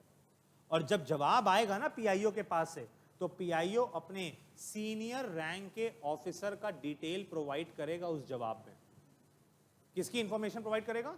सीनियर रैंक का ऑफिसर, जो पीआईओ का सीनियर होगा, उसकी इंफॉर्मेशन हमको दी जाएगी उस एप्लीकेशन के जवाब में, कि अगर आप पीआईओ के डिसीजन से सेटिस्फाइड नहीं हैं तो पीआईओ ने आपको किसकी इंफॉर्मेशन दी है? सीनियर रैंक के ऑफिसर की। आप उस सीनियर रैंक के ऑफिसर के पास अपील फाइल कर दीजिएगा। अगर आप पीआईओ के डिसीजन से सेटिस्फाइड नहीं हैं तो आप अपील फाइल कर सकते हैं। कहां पे? सीनियर रैंक के ऑफिसर के पास। उस सीनियर रैंक के ऑफिसर की इंफॉर्मेशन आपको कहां से मिलेगी? जो आपने आरटीआई की एप्लीकेशन लगाई है उसका जवाब आएगा। जो जवाब आएगा उसी में उस सीनियर रैंक के ऑफिसर की इंफॉर्मेशन दी होगी। सर अगर जवाब आया ही नहीं तो? अगर जवाब आ जाएगा तो सीनियर रैंक के ऑफिसर की इंफॉर्मेशन मिल जाएगी। लेकिन अगर पीआईओ ने रिप्लाई नहीं दिया, 30 दिन हो गए हैं, कोई चिट्ठी नहीं आई वहां से, अब क्या करें? अब क्या करें? तो कहते हैं कि जिस पब्लिक अथॉरिटी के अगेंस्ट आप एप्लीकेशन लगा रहे हो उसकी वेबसाइट पर जाना, उसकी वेबसाइट पर देखना, वहां पर भी आपको सीनियर रैंक के ऑफिसर की इंफॉर्मेशन मिल जाएगी। मान लो सर हम उसकी वेबसाइट पे भी गए, सारा कुछ ढूंढा, नहीं मिली इंफॉर्मेशन, नहीं मिली, तो कहते हैं फिर अब आरटीआई एक्ट में एक बॉडी फ्रेम कर दी गई जिसका नाम रखा गया इंफॉर्मेशन कमीशन। क्या नाम रखा गया? Information commission. ये एक बॉडी है, ये एक इंस्टीट्यूट है, जैसे हमारा आईसीएसआई है वैसे ही एक इंस्टीट्यूट जिसका नाम क्या रख दिया गया? Information commission. सेंट्रल लेवल पे भी है, स्टेट लेवल पे भी है। और ऐसे बोल दिया गया अगर आप पीआईओ के डिसीजन से सेटिस्फाइड नहीं है तो आप उसके सीनियर रैंक के ऑफिसर के पास जाइए। अगर आप सीनियर रैंक के ऑफिसर के डिसीजन से भी सेटिस्फाइड नहीं है तो किसके पास आ जाइए? इंफॉर्मेशन कमीशन के पास। अगर आप पीआईओ के डिसीजन से सेटिस्फाइड नहीं है या पीआईओ ने आपको जवाब ही नहीं दिया, सीनियर रैंक के ऑफिसर की आपको कोई इंफॉर्मेशन नहीं मिल रही, तो सीधे किसके पास आ जाना? इंफॉर्मेशन कमीशन के पास। क्योंकि इंफॉर्मेशन कमीशन अपने आप में एक सरकारी दफ्तर है। आप वहां आके कंप्लेन कर देना, वो आपकी बात जरूर सुनेंगे। सर इंफॉर्मेशन कमीशन भी हमारे बात नहीं सुन रहा तो फिर आखिरी ऑप्शन बचेगा कोर्ट। कोर्ट में एप्लीकेशन लगाइएगा, कोर्ट तो आपकी जवाब सुनेगी ही सुनेगी, सारी बातें सुनेगी, कोर्ट आपको डिनाई नहीं करेगी। क्लियर है बात?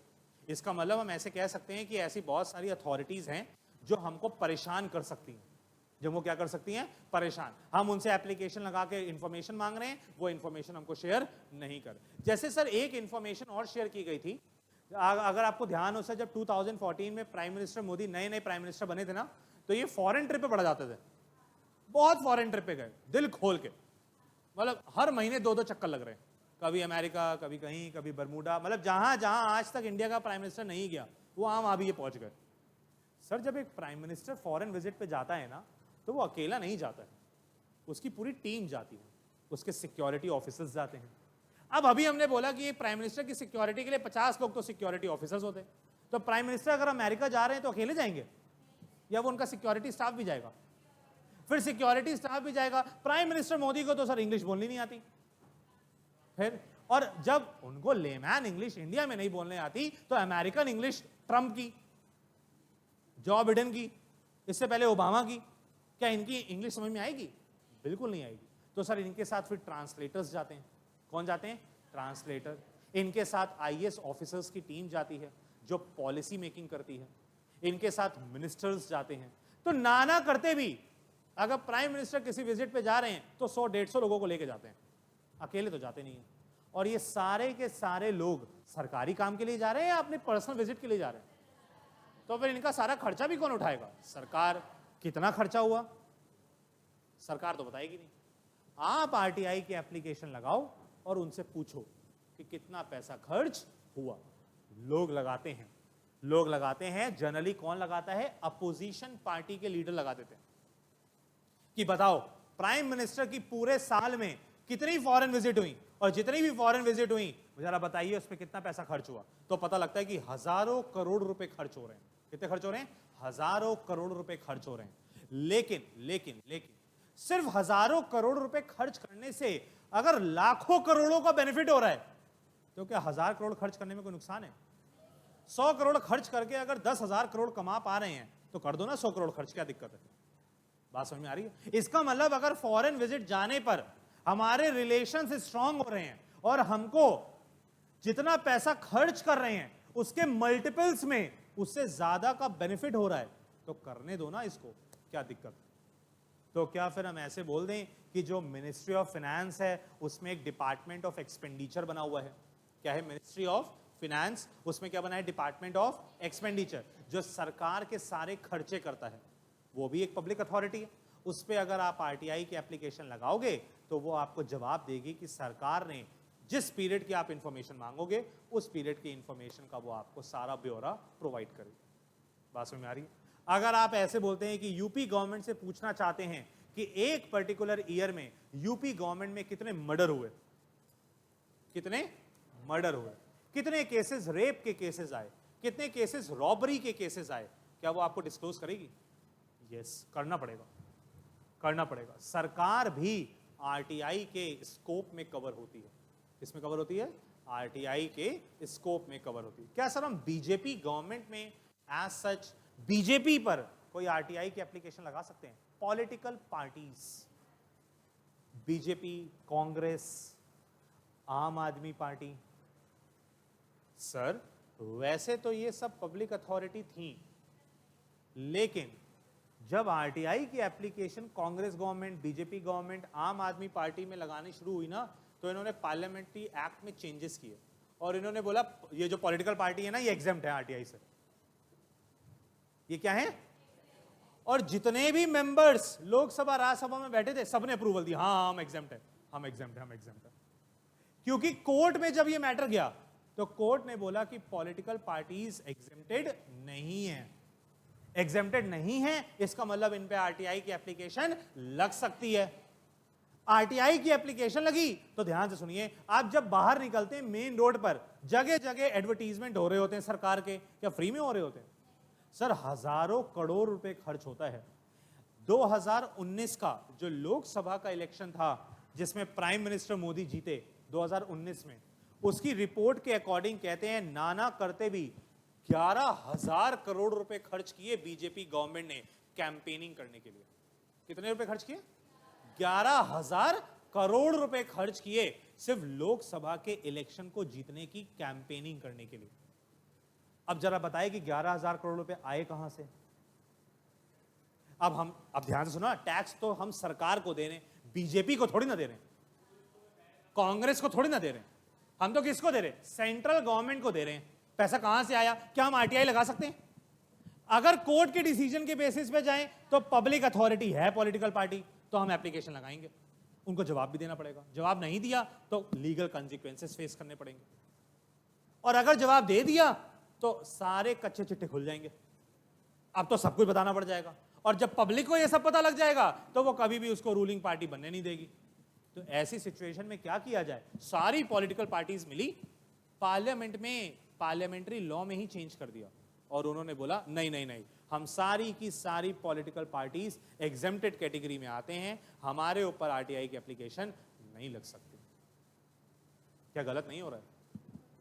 हो तो रहा है, लेकिन सरकार तो सरकार है, सत्ता, बोलते हैं ऐसे ध्यान से, सत्ता का नशा सबसे बुरा नशा है।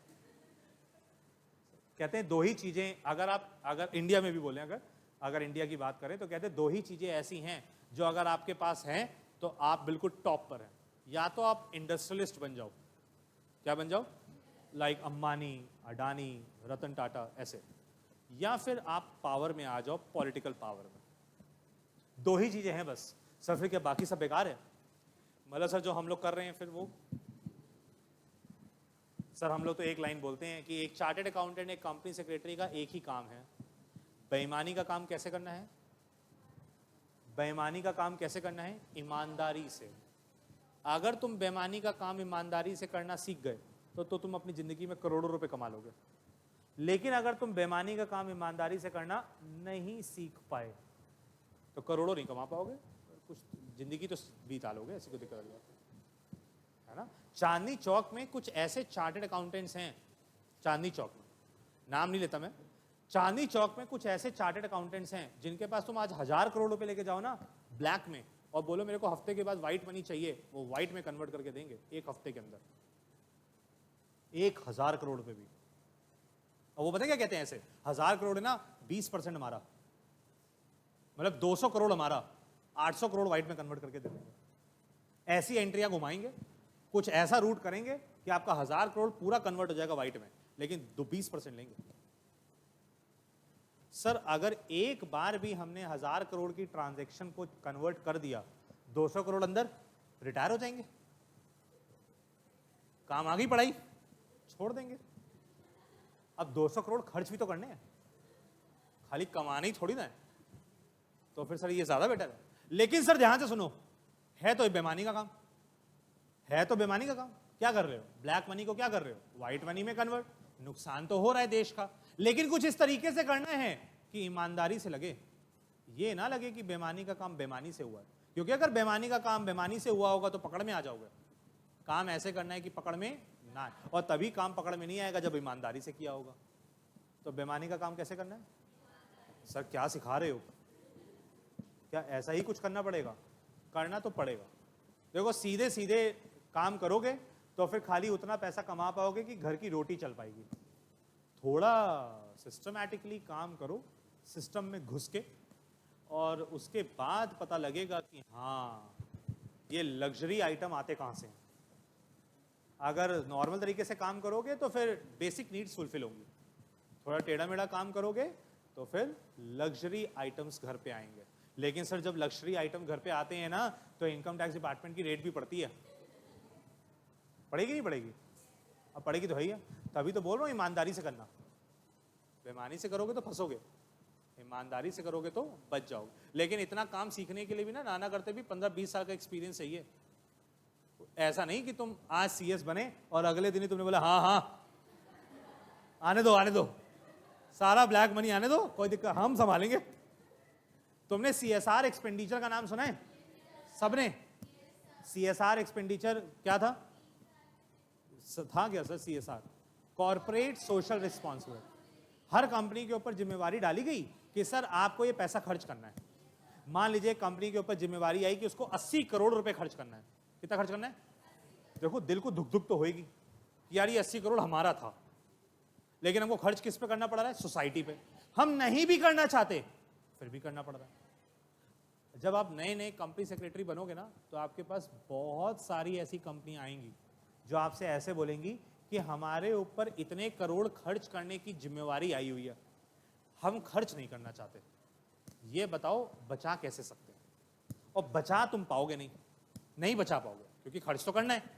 तो पता है बहुत सारे ऐसे रूट होते हैं जिसके तरीके से आप करोगे क्या कि वो 80 करोड़ खर्च तो कर दोगे व्हाइट में, लेकिन जिसके ऊपर खर्च करोगे वो आपको कैश में वापस कर देगा। आपको क्या कर देगा? कैश में। मतलब ऑन पेपर आप पहले 80 करोड़ किसी को दोगे और जिसको दोगे वो 80 करोड़ रिसीव करने के बाद आपको कैश में वापस कर देगा। क्या तरीका पॉसिबल है? तरीके पॉसिबल हैं, लेकिन जब तक तुम ये इसको सीखोगे ना तब तक तुमको 5-10 साल लगेंगे। ऐसे नहीं कि पहले दिन ही सीख जाएंगे। आज हम लोग आज मेरे को 5 साल हो गए सीएस बने हुए। 5 साल के एक्सपीरियंस में ना करते भी 20 ऐसी कंपनियां आई होंगी जिन्होंने 1 करोड़ रुपए की ट्रांजैक्शंस की हेराफेरी करने को बोला होगा, लेकिन अभी तक हम फुल फ्लेज तरीके से सीख नहीं पाए हैं उसको। अभी भी आखिरी मोमेंट पे आके किसी की हेल्प लेनी पड़ती है, क्योंकि कहीं ना कहीं कोई ना कोई ऐसे पंगे पड़ जाते हैं जिसकी वजह से वो ट्रांजैक्शन फुल प्रूफ नहीं हो पाती। तब आते हैं वो चांदनी चौक वाले काम, क्योंकि वो जितने भी सीए हैं ना वो हैं ऐसे बूढ़े हुए जा रहे हैं 70, 75, 80 साल के। पैसे का मोह नहीं छूट रहा है। 20 की जगह 30 ही बोलेंगे, कह के 20 पे आएंगे। ऐसे बोलते हैं अच्छा ऐसा करते हैं 20.75% ले लेते हैं। 20 कहते 0.75 में भी तो 75 करोड़ आ रहे हैं, तो क्यों छोड़े हम? ऐसे है ना। तो अब देखो ना कहीं हमको पता तो है कि इंडिया में ये सब चल रहा है, और सरकारी ऑर्गेनाइजेशन भी ऐसा कर रही हैं, कर तो रही हैं। बीसीसीआई ने आज से 1 से 2 दिन पहले 50,000 करोड़ के अपने आईपीएल के राइट्स बेचे हैं। कितने के? 50,000 करोड़ के आईपीएल के राइट बेचे हैं, क्योंकि हॉटस्टार ने मना कर दिया था कि अब हम हॉटस्टार पे आईपीएल के मैच नहीं चलने देंगे, उनका टर्म पीरियड कंप्लीट हो गया। तो अब अगले 4 सालों के लिए लाइक 2023 से 2027 तक के लिए जो आईपीएल के मैचेस आएंगे वो किसी दूसरे स्ट्रीमिंग सॉफ्टवेयर पे आएंगे, और उसके राइट कितने के बिके? 50,000 करोड़ के। अब सर इसी तरीके से जब गवर्नमेंट ऑर्गेनाइजेशंस काम करती हैं तो हजारों करोड़ों की डीलिंग होती है, लाखों करोड़ों की डीलिंग होती है। और जब हजारों करोड़ रुपए इस कमरे जितने पैसे किसी के सामने पड़े हुए हों तो नीयत तो किसी की भी डोल सकती है। इसीलिए हम लोगों को एक रास्ता दिया गया किसी चीज का, आरटीआई का, कि अगर हम वोट दे सकते हैं हम किसी को भी जिता सकते हैं, किसी को भी पावर दे सकते हैं, तो ये जानने का भी हक हमारा है कि जिसको हमने पावर दी है वो उस पैसे का क्या कर रही है। अगर हमको लगा कि हाँ वो सही तरीके से यूटिलाइज कर रही है तो हम उसको आगे कंटिन्यू करने देंगे, अदरवाइज फिर हम उसको कंटिन्यू नहीं करने देंगे। अब नेक्स्ट क्लास में हम लोग इसकी सारी डेफिनेशंस, इसके प्रोविजंस वगैरह बुक से पढ़ेंगे। अभी हम लोगों ने एक ओवरव्यू आज ले लिया है, इतना काफी है। नेक्स्ट क्लास में फिर हम लोग चैप्टर स्टार्ट करेंगे प्रॉपर तरीके से, फिर उसको आगे कंटिन्यू करेंगे। ठीक है, चलो, तो that is all for this particular day. Hope so you enjoyed the session. Next class में मिलेंगे। Till then, good bye.